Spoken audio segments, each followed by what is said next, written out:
அன்பர்களே, நண்பர்களே, உங்கள் பாலுவின் இனிய காலை வணக்கம்.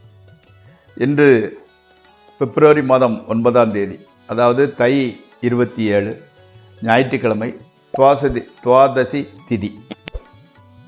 திருவாதிரை நட்சத்திரம் சாயங்காலம் 5:53 வரை, அதற்கு மேல் புனர்பூச நட்சத்திரம். அப்போ சந்திராஷ்டிரமம் விருச்சிக ராசிக்காரர்களுக்கு உரியது. ராகு காலம் சாயங்காலம் 4:30 6 வரை. யமகண்டம் மத்தியானம் 12 1:30 வரை. நல்ல நேரம் காலையில் 7:30 8:30 வரை, 10:30 11:30 வரை, சாயங்காலம் 3:00 4:30 வரை. இன்றைக்கி போடக்கூடிய துணியின் உங்கள் சட்டினோட கலர் பிங்க் கலர் அல்லது மெரூன் கலர். தவிர்க்க வேண்டியது ப்ளூ அல்லது பிளாக். சாப்பிடுறது உளுந்த வடை அல்லது புளியோதரை. நண்பர்களே, இப்போ நம்ம ஜோதிட பாடத்தில் புனர்பூச நட்சத்திரத்தில் பிறந்தவர்களுடைய பலன்களை பார்த்து கொண்டிருந்தோம். அதையே தொடர்ந்து பார்க்கலாம். புனர்பூச நட்சத்திரம் 2ஆம் பாதத்தில் முற்பகுதியில் பிறந்தவங்களுக்கு எப்படின்னா, மனைவியோடு கருத்து வேறுபாடு கொண்டவராயும், பிற்பாதியில் பிறந்தவர்கள் தாம்பத்திய சுகம் பெற்றவராயும், பூர்வீகத்தாலும் அரசாலும் அரசியல் கட்சி தொடர்பாலும் ஆதாயம் அடைவராகவும் இருப்பர். பொதுவாக எடுபடி பணி, எண்ணெய், இரும்பு, மரம், சின்ன சின்ன கடை, மளிகை கடை மாதிரி, கீழ்நிலை ஊதியம், தலைச்சுமை எடுத்தல் போன்றவற்றில் பொருள் சம்பாதிக்கக்கூடியவராக இருப்பார். இவர்கள் தான் எடுத்த காரியத்தை விரைவில் நிறைவேற்றக்கூடியவராக இருப்பார். நண்பர்களே, இப்பொழுது ராசி பலன் நிகழ்ச்சிக்குள் செல்வோம். இந்த நிகழ்ச்சி பயன்புடையதாகின் சப்ஸ்கிரைப் செய்யவும், நண்பர்களுடன் பகிர்ந்து கொள்ளவும். வாருங்கள் நிகழ்ச்சிக்குள் செல்வோம். முதலில் மேசராசி. ஓரளவு பணவரவு ஏற்படுகின்றது. புதிய தொழில் ஆரம்பிக்க முயற்சியில் அலைச்சல் உண்டாகின்றது. ஆடை அணிகலன்கள் வாங்குகின்றீர்கள். நண்பர்கள் உறவினர்களுடன் விருந்தில் கலந்து கொள்கிறீர்கள். கணவன் மனைவி உறவு மகிழ்ச்சி எழுப்பதாக இருக்கிறது. அடுத்து ரிஷபராசி. குடும்பத்தில் நல்ல விஷயங்கள் நடக்கின்றன. வீட்டிலையும் சரி வெளியிலும் சரி நல்ல பெயர், ஒரு கௌரவம் இருக்கின்றது. அதே சமயத்தில் மனமகிழ்ச்சி அளிக்கக்கூடிய நிகழ்ச்சிகளே நடக்கின்றன. ஸ்பெக்குலேஷன், ட்ரேடிங் ஆகியவற்றில் ஓரளவு லாபம் வந்தால் கூட மேக்சிமம் அதை தவிர்த்து விடுவது நல்லது. எப்படின்னா, வந்தால் கம்மியான வரவதும், லாஸ் வந்தால் பெரிய அளவில் போகிறது. ஸோ மேக்சிமம் தவிர்த்து விடுங்கள். பண விரயம் கூட உண்டாகின்றது. அடுத்து மிதுன ராசி. ஏதாவது சில்லறை தொந்தரவுகள் வந்து கொண்டே இருக்கிறது. கண், காது ஆகியவற்றில் ஏதாவது பிரச்சனை வர வாய்ப்புள்ளது. வீண் சச்சரவு உண்டாகலாம், மேபி நடக்கலாம்.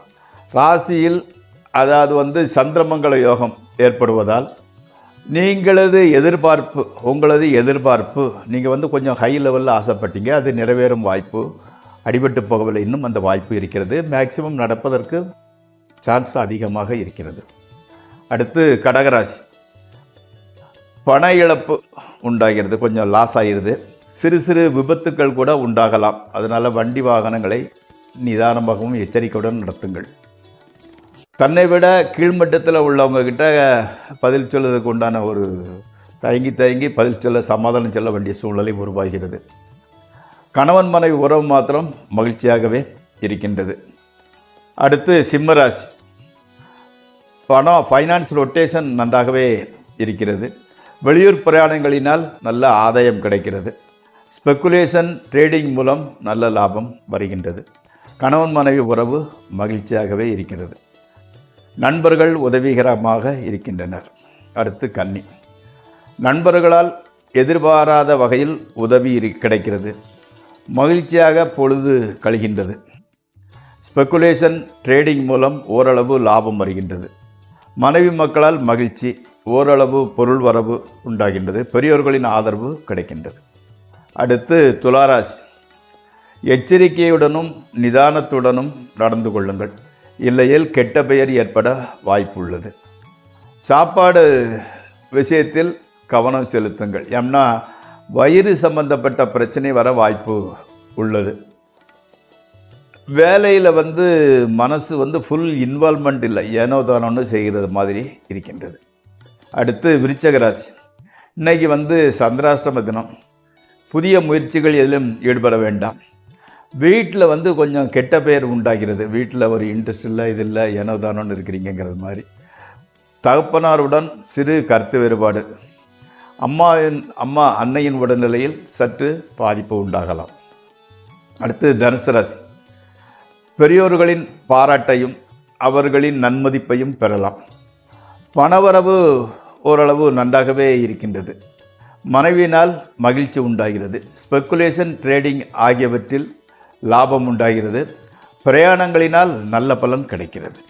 அடுத்து மகர ராசி. மகர ராசிக்கு அதாவது சின்ன சின்ன தொல்லைகள் இருந்தால் கூட பொருளாதார ரீதியாக ஃபைன், நன்றாகவே இருக்கிறது. மன மகிழ்ச்சிக்கான நிகழ்ச்சிகள் அமைகின்றன.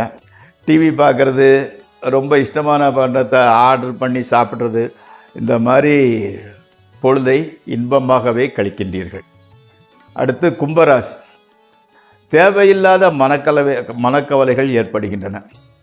வாலிப வயதினருக்கு காதல் உண்டாகும் வாய்ப்பு வருகிறது. திருமணம் ஆகாதவர்களுக்கு திருமணம் முடிவாகின்றது, அவ்வளோதான். நண்பர்கள் உதவியாக இருக்கின்றனர். கணவன் மனைவி உறவு மிகவும் மகிழ்ச்சியாக இருக்கின்றது. ஆனால் பணச்செலவு அதிகமாகிறது. அடுத்து மீனராசி. வாழ்க்கையில் முன்னேற்றத்திற்கான வழிகள் புலப்படுகின்றன.